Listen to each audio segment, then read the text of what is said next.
বেলা আর একটু পড়লে আমরা সেই বাওড়ের ধারের মাঠে তাঁবু কোন জায়গায় বসবে তা ঠিক করতে দেখতে গেলাম।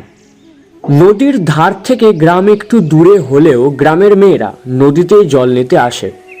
আমাদের যেখানে নৌকাখানা বাঁধা হয়েছিল তার বাঁ ধারে খানিকটা দূরে মাটিতে ধাপ কাটা কাঁচা ঘাট।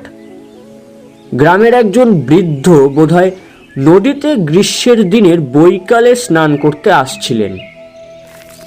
তাকে আমরা জিজ্ঞাসা করলাম, আচ্ছা, রসুলপুর কোন গাখানার নাম মশাই? সামনের ওটা না পাশেরটা? আগে না, এটা হলো কুমুরে, পাশের ওটা আমডাঙ্গা। রসুলপুর হলো এ গাগুলোর পেছনে, ওই কোষ দুই তফাৎ। আপনারা?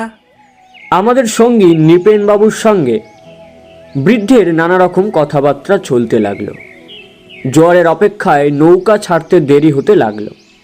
চক্রবর্তী মশাইও সেদিন উপস্থিত ছিলেন। কথায় কথায় জিজ্ঞেস করলুম, আচ্ছা, এটাকে বৌচণ্ডীর মাঠ বলে কেন চক্রবর্তী মশাই? আপনাদের কি কোনো? নৃপেনবাবু বললেন, হ্যাঁ, ভালো কথা। বলুন তো চক্রবর্তী মশাই, বৌচণ্ডী আবার কি কথা? শুনিনি তো কখনো। আমাদের প্রশ্নের উত্তরে চক্রবর্তী মশাইয়ের মুখে একটা অদ্ভুত গল্প শুনলাম। তিনি বলতে লাগলেন,